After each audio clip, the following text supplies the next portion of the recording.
പാർലമെന്റിലെ കയ്യാങ്കളിയിൽ ദേശീയ വനിതാ കമ്മീഷൻ സ്വമേധയാ കേസെടുത്തു.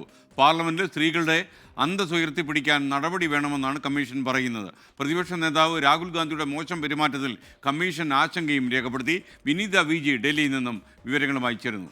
വിനീത, പാർലമെന്റിനുള്ളിൽ നടക്കുന്ന ഒരു സംഭവത്തിൽ വനിതാ കമ്മീഷൻ ഇടപെടാൻ കഴിയുമോ എന്നുള്ളത് നിയമപരമായൊരു പ്രശ്നം തന്നെയാണ്. പറയൂ.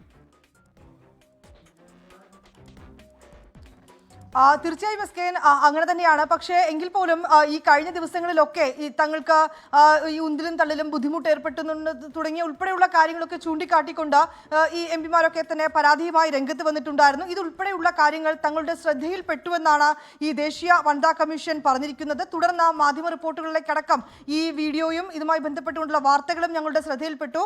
ഇതിന്റെ അടിസ്ഥാനത്തിലാണ് ഈ സ്വമേധയാ കേസെടുത്തിരിക്കുന്നതെന്നാണ് ദേശീയ വനിതാ കമ്മീഷൻ വ്യക്തമാക്കിയിരിക്കുന്നത്. ഈ പാർലമെന്റിലെ കയ്യാങ്കളിയിലാണ് ഈ സ്വമേധയായുള്ള ദേശീയ വനിതാ കമ്മീഷന്റെ ഇടപെടലുള്ളത്.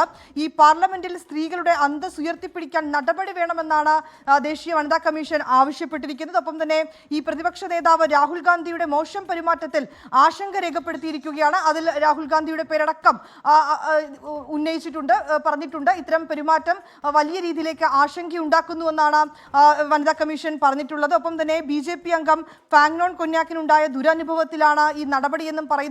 ഇവർ വളരെ വേദനാപൂർവ്വമായി സംസാരിക്കുന്നത് ഞങ്ങളുടെ ശ്രദ്ധയിൽപ്പെട്ടിട്ടുണ്ടായിരുന്നു. മാധ്യമങ്ങളിലൂടെയാണ് അവരുടെ ദുരനുഭവം ഞങ്ങൾ കണ്ടത്. തുടർന്നാണ് ഇക്കാര്യത്തിൽ ഇടപെടുന്നതെന്നാണ് പറയുന്നത്. ഇത്തരം സംഭവങ്ങൾ ഇനി ഉണ്ടാകാതിരിക്കാനുള്ള നടപടി സ്വീകരിക്കണമെന്ന് കൂടി വനിതാ കമ്മീഷൻ ആവശ്യപ്പെട്ടിട്ടുണ്ട്. പാർലമെന്റിൽ വനിതാ അംഗങ്ങളുടെ അന്തസ്സിനും അവകാശങ്ങൾക്കുമേറ്റ അവഹേളനമെന്നാണ് ഈ കഴിഞ്ഞ ദിവസം ഉണ്ടായ കയ്യാങ്കളിയെ കുറ്റപ്പെടുത്തിയിരിക്കുന്നത് ദേശീയ വനിതാ കമ്മീഷൻ.